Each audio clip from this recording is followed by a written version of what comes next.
Well, Ravi, thank you for joining us. Good to have you with us again today. Nice to be back, Bob. I've been on the road for 4 weeks, so it's nice to be home. Not the most pleasant of topics that we're going to talk about today.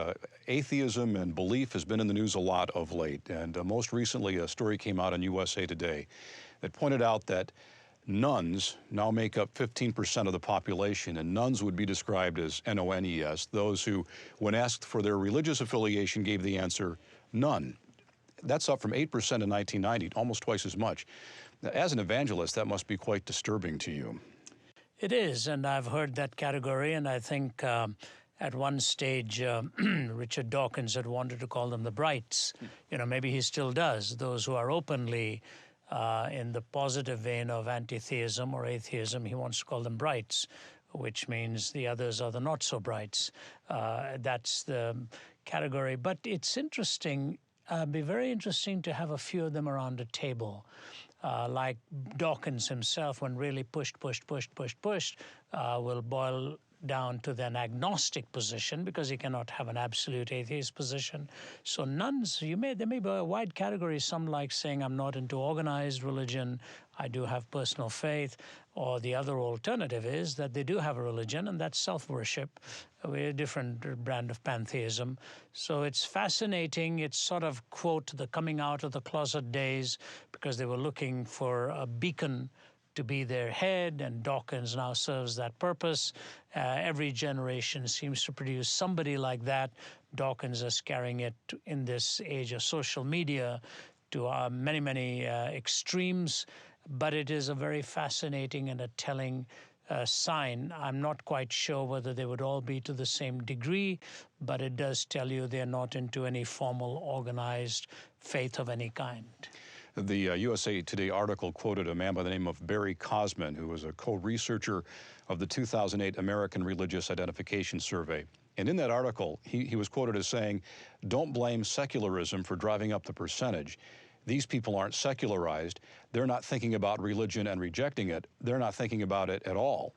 In a country where religion is so public, how do you explain that?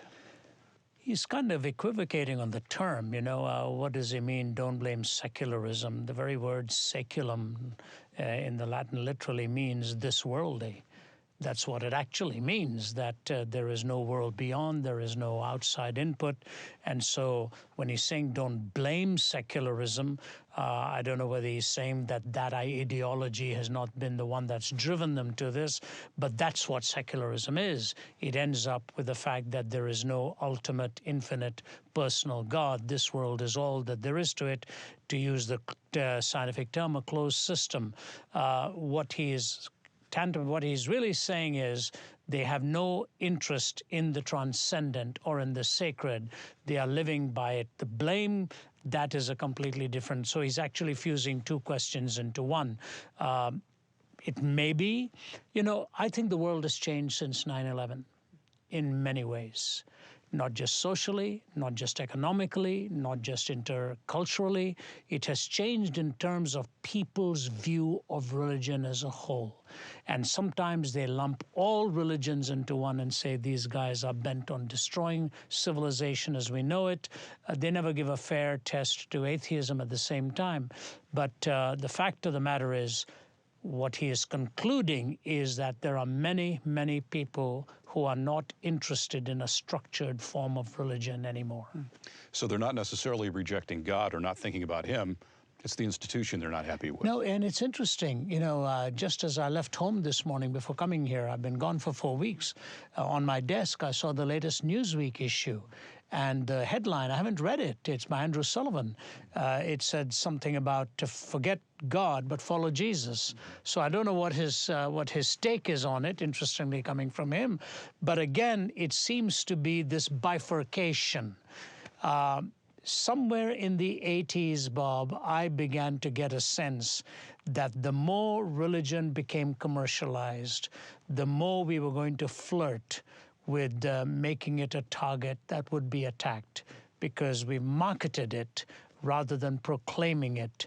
And anytime it invades in the political arena or the commercial arena, there will always be those who question the integrity of its message. So I'm not sure that the numbers would follow the same way if they said, what do you think of Jesus Christ, as they would, what do you think of organized religion? I think the people see it in two different ways, and quite legitimately sometimes. That's a bit more hopeful outlook. I think of Pascal, who wrote that we all have this God-shaped hole in our being and only God can fill it. If indeed you have that many people and that increasing number of people walking around, they must be unhappy and unfulfilled in life, aren't they? You know, in the last trip, I covered 4 stops. I was in Singapore, in Hong Kong, in Thailand, and in Hawaii. In Hong Kong, I was speaking to the YPOs, the Young Presidents Organization, and in Hawaii at the State Prayer Breakfast. The State Prayer Breakfast drew over 2,000. The 2 nights before that, University of Hawaii, which was an overflow crowd. I began this trip one day before I began the trip at Clemson, nearly 9,000 or something, the largest attendance outside of a sporting event. And the attendance of the prayer breakfast, the fascinating thing is people are hungry. There is no doubt about it. Anybody who thinks there's no hunger is just not revealing the facts as they actually are. So Pascal is right. There is a God-shaped vacuum. But with these tremendous attacks from a rabid secularism, a kind of an attractive spirituality without God, the collapse economically, the geopolitical maneuverings in the name of religion, all of these have had a role to play in disillusioning people. But somewhere in the deep recesses of our own thinking, we don't like the feeling of being left alone. None of us does. And we want a voice from somewhere. And the least they are saying in coming to these meetings is there legitimacy to this? You please tell us. The fact is that the mainstream of humanity will not be affected by things like this. The number of bellmen in the hotel we were staying in Hawaii, the number of taxi drivers who talked to me, they all are searching. They will all talk to you about what this means. It is the elite in certain segments of society, politics, entertainment, and the academy, who seem to be heard the loudest, but they are not necessarily voicing what the undertow is for the mainstream of humanity. There's an incredible hunger. They've lost confidence in political leadership, and who can blame them? The shenanigans that go on in political leadership today, and the nonsense that sometimes goes on in religious leadership as well. But then you come to Good Friday, and then you come to Easter, and you see the tens of thousands all over that have a remarkable expression. Speak, we're listening. They really want to hear. One man at the University of Hawaii who was an atheist came up to me afterwards, and he said, the only thing that bothered me tonight is that you didn't do a Q&A. And I said, I wanted to, but the organizers said they had not taken the auditorium long enough. It was just for the talk. What was he saying? I want to interact with you on these things. So it's a partial glimpse, I think, Bob, you know, and when it's made to look like this is the homogeneous expression of mankind, it's just not fair and it's just not true. That hunger that you described speaks to something else that Pascal said in that same comment, was that people would try to fill that void with everything around them, and they would try, in many cases, in vain. Yeah. That's a perfect example of our culture, isn't it? You know, it was years ago when you and I talked about the issues we wanted to discuss. I went back to one of my books on this, and this quote actually came from Malcolm Muggeridge. I think it'll be good for the listener to hear what Pascal actually said. So let me read it for you. My younger days, I memorized it and used to say it, but here it is. It is in vain, O men, that you seek within yourselves a cure for your miseries. All your insight only leads you to the knowledge that it is not in yourselves that you will discover the true and the good. The philosophers promised them to you, and they've not been able to keep their promise. They do not know what your true good is or what your true state is. How then could they have provided for you a cure for the ills which they have not even understood? Now listen carefully. Your principal maladies are pride, which cuts you off from God, and sensuality, which binds you to the earth. And they have done nothing but foster at least one of these two maladies. If they have given God for you for an object, it has been to pander to your pride. They've made you think that you will like him and resemble him in your nature. And those who have grasped the vanity of such pretensions have cast you down into the other abyss by making you believe that your future is like that of the beast of the field, and have led you to seek your good in lust, which is the lot of animals. Brilliant insight. And so you're talking a couple centuries ago plus, where Pascal is really saying there are the two extremes, either self-deification or total abandonment into sensuality. That's exactly what we are seeing.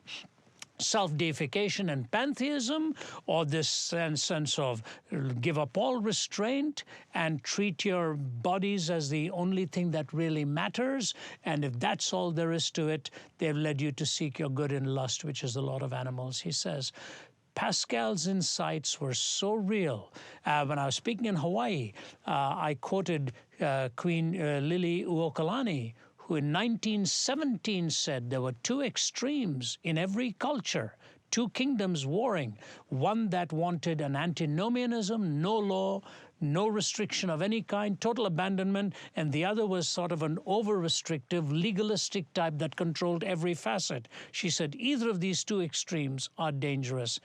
Look at what we are doing now with total accommodation, the desacralization of all, or you end up with an enforcement of kinds violating the conscience of people.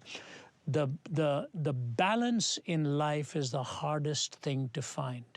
God gives us a law for a mirror, but he never ever forced us to comply against the will. But he warned us if we violated, the entailments will be obvious. To get people back to the middle, for the pendulum to swing, is it the problem of the church? Does the message have to change? What do you think it is? I don't know. If the message is changed, it can be compromised, and I think some of them have tried it. The so-called emergent churches tried it. I think they'll be sorry if they compromise too much. There's no substance left. And then in other forms and reaching other cultures, we've got this so-called insider movement, give up all the substance of the gospel and think you'll win them over. What are you winning them to?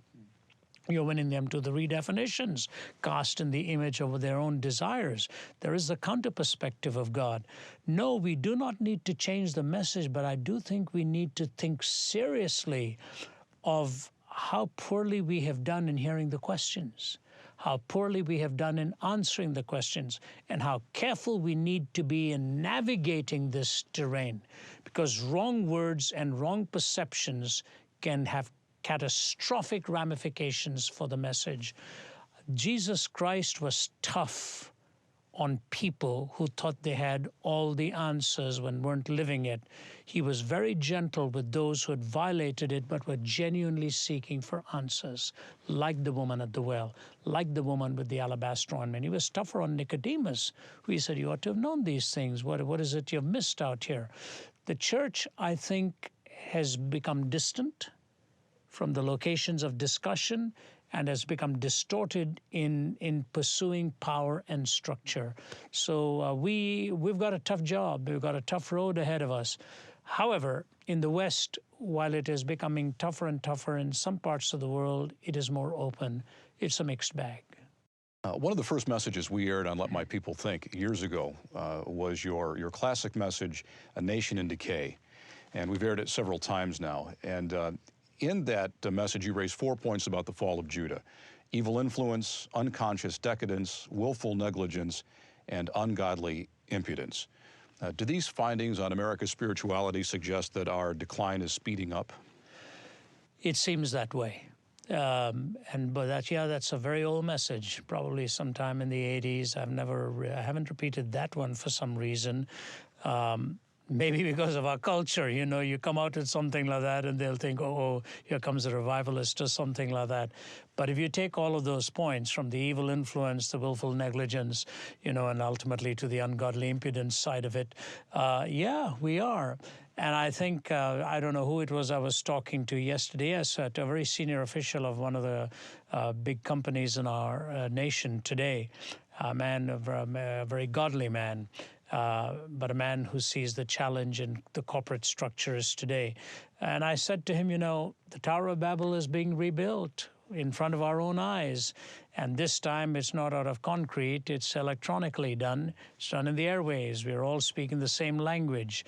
And you run the risk and the ire of the media if you critique the media, question the media, and you ask them why it is they are so distorted in the way they do things.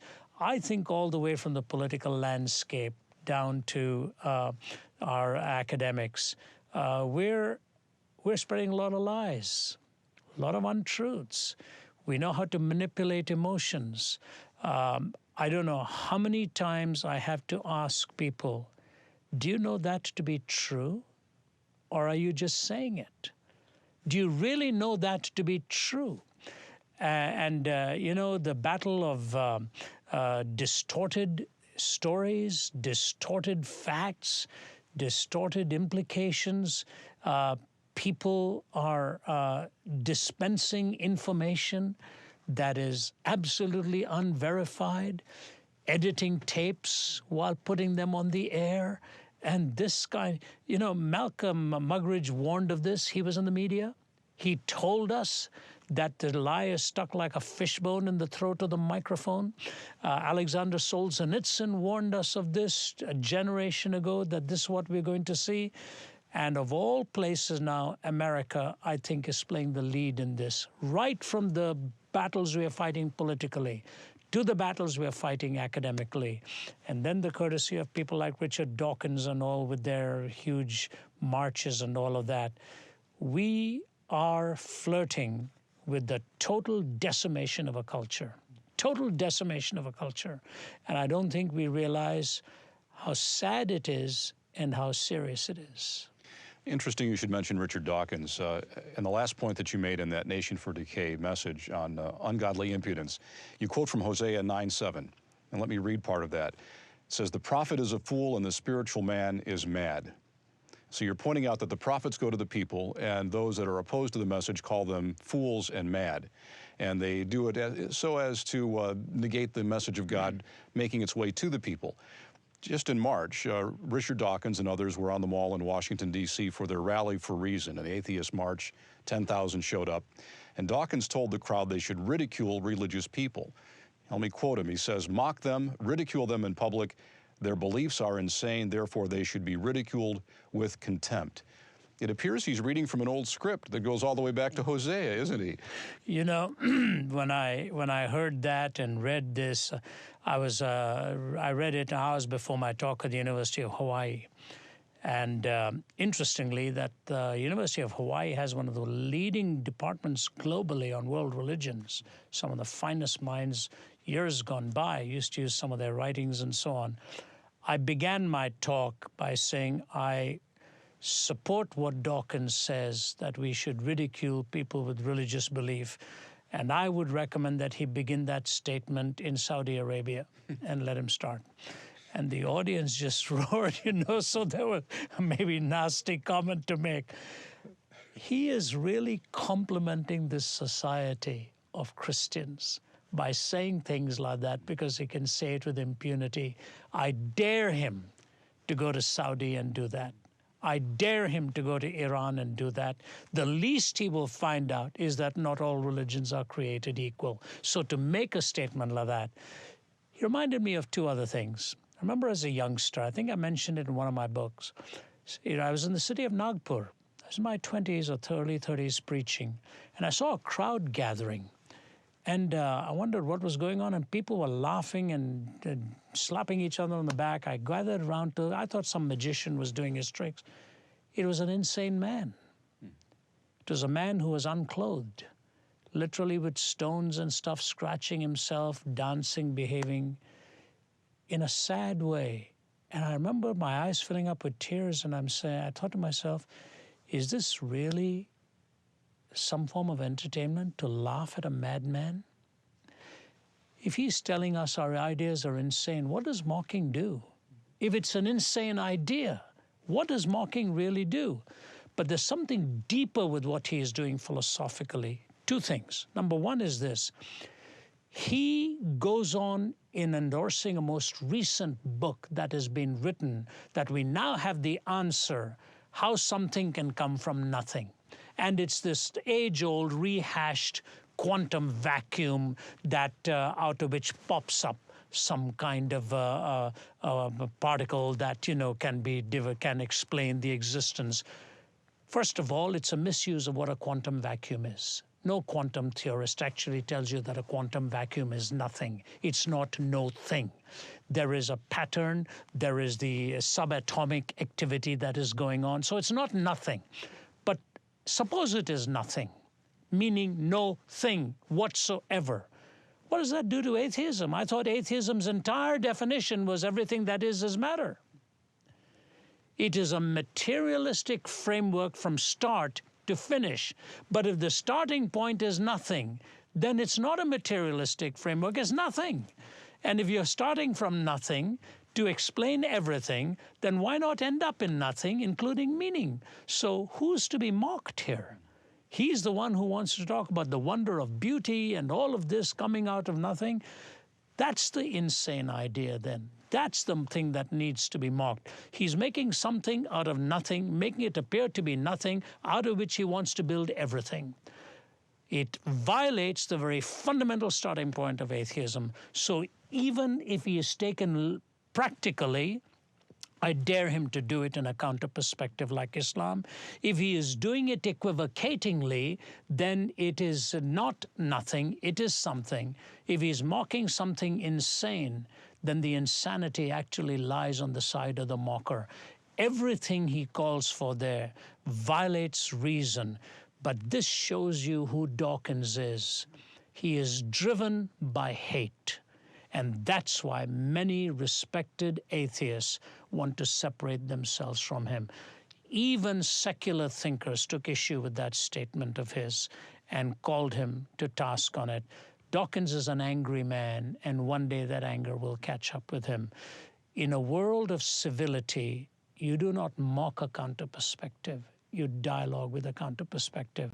You mock a counter-perspective, you provoke the baser instincts in a human being, and somebody violent out there will want to get even with a comment like that. He's playing a very dangerous game. I was reading an email this morning from one of our Let My People Think listeners to you, pointing out that when they present the gospel to atheists, as they put it, they're attacked by a pack of vicious, rabid dogs.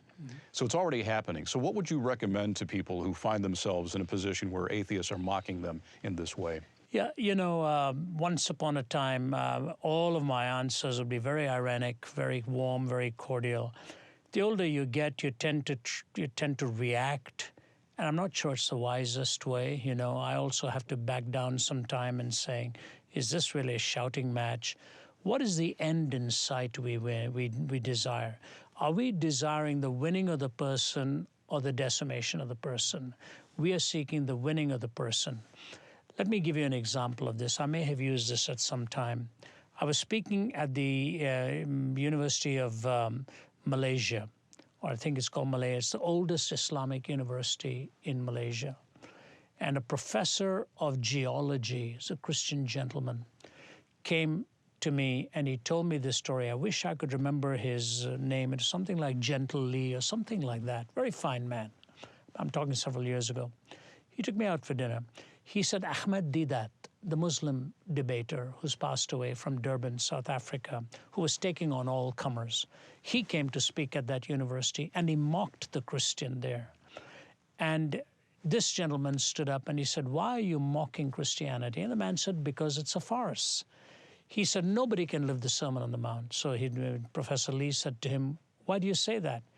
He said, come on up here. So Professor Lee walked up to the front, and the man slapped him across the face. Ahmed Deedat slapped him across the face. He said, turn the other cheek now. And Professor Lee told me, he said, Ravi, my face was ringing with that slap. And I turned the other cheek to him.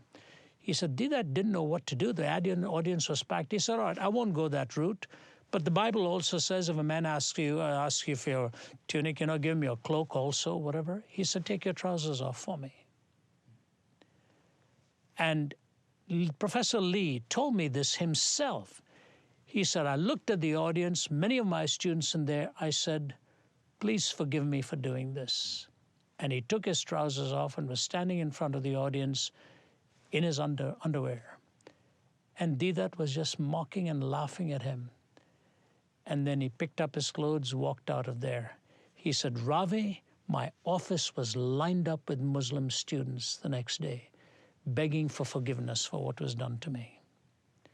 And this kind of nonsense that Dawkins is propagating is exactly the kind of stuff has been tried. It's nothing new. And you really end up looking foolish when you mock somebody's faith like that. There are many beliefs in the world I do not agree with. But if I were to encourage people to mock the person the way he is calling for it, here's the point. In the Christian faith, there's an egalitarianism of people and an elitism of ideas. People are equal, ideas are unequal. Let ideas be pit against each other, but don't take away the egalitarianism of the person. Don't rob the person of his dignity or her dignity. Take the idea, take it to its logical outworking. That's not mocking it. That's reasonably interacting with it. But if you're mocking an idea, you really don't mock an idea.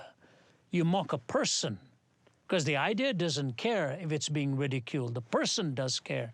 And I think Dawkins is on a wrong track, and I think sooner or later he'll take a back step and try to recast this in exactly what he means. But the true ideas that he has really are to mock people and denigrate them. This from a man who studied in an institution where the motto was, who taught in an institution where the Lord is my light. And if they had mocked him, they would never even have given him the position to teach. He ought to return the compliment by showing respect for people who disagree with him. In a world of hate, mockery will engender more hate. And if that's the world he wants, that then tells you what his brand of atheism actually is. One outspoken Christian who's bound to get a lot of this ridicule is NFL quarterback Tim Tebow. He's recently traded from the Denver Broncos to the New York Jets. And as one Washington Post writer pointed out, that's like dropping a Christian amongst the lions because of the nature of New York. Funny comment, but probably not too far from being false. I know you work a lot with professional athletes. What would you advise Tim Tebow and what he's about to face there in New York? And there are many amongst the lions, too, in Detroit. I have some good friends. The place kicker there, a marvelous, tremendous Christian, and many others and so on. I won't take the liberty of naming them without their permission. But there are many Christians in the NFL, many Christians in the NBA, and, so it goes. Many Christians in the MLB. I've spoken at some of their chapels as well. Tebow's a very unique guy, Let's not recast him in everybody else's image. If he wants the liberty to get on his knees and pray and God gives him all the success, so be it. If he doesn't do as well as he anticipated, my prayer is God will protect him from the predators. Isn't it interesting? Joe Namath came out and lampooned Tebow. You know what? If I want my kids to have a hero, it wouldn't be Namath. I would rather them follow who Tebow is. And then, of course, you've got Jeremy Lin, from the New York Knicks. He's survived it, and he is quite outspoken, and he said Tebow is one of his heroes. Here, I think, is the point we want to make. If a man or a woman has the liberty and the desire to propagate what they believe, interact with them on it. Let them have that freedom to do it. These battles, I think, have always been there. They are now getting big front lines because of the media in which we are. If you know Christ, you follow him. Understand your audience, how best to communicate with them. Don't let them rob you of the truth by which you need to live. Just understand the best way in which to communicate it. And I'll tell you what, There are people out there in the darkest moments of their lives who will be calling for the Tim Tebows of this world and those of you who stand for the truth and not those whose lives have already been wrecked. God is the healer and the one who puts life together. And I want you as a listener to make sure you understand him and what he wants to do with your life. The hostile and the antagonist will always be there. This is not new. They sent Christ to the cross for a reason, and he said, Father, forgive them, for they don't know what they're doing. Robbie, thank you very much. Thanks, Bob.